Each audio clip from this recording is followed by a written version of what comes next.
บ่มีเงินหอด50 ล้านอย่าฝันเอาลูกสาวเพิ่น10 ล้านมันพอกระเทินจ่ายค่าเดินจัดดอกบ่พอทั้งค่าดนตรีสินสอดหอดค่าเหล้าค่าเบียร์อีกน้อคิดมาค่าขอจอรอนี่ละน้อพอ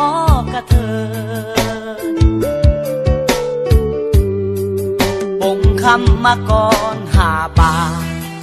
ถึงบาทละ5 ล้านกว่าอุกใจจนอายเจ็บหัวสิเอาผัวหรือสิเอาเงินฐานะน้องนางไฮโซอายคนโลโลมักลูกสาวเพิ่น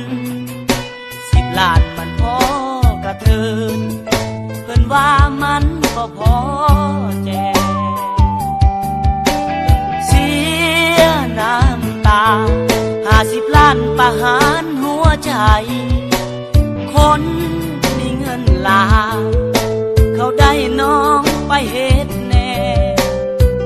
ใส่ว่าหักอ้าย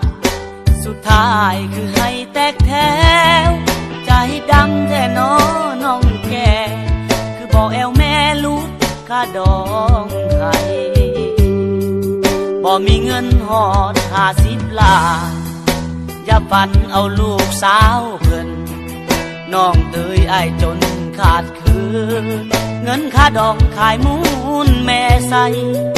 อยากยืมเงินธนาคารมาแต่งเอาน้องควันใจแต่บ่มีแนวจำเพิ่นไว้มานั่งให้แสนทรมานเงินอ้าย10 ล้านได้เพียงแต่ค่าข้าวปุ้น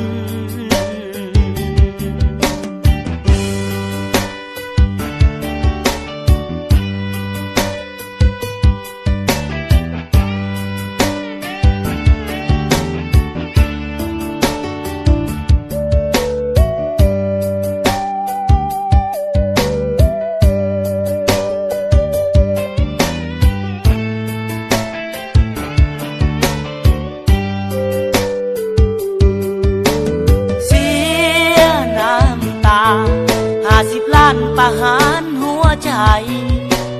คนมีเงินหลายเขาได้น้องไปเฮ็ดแน่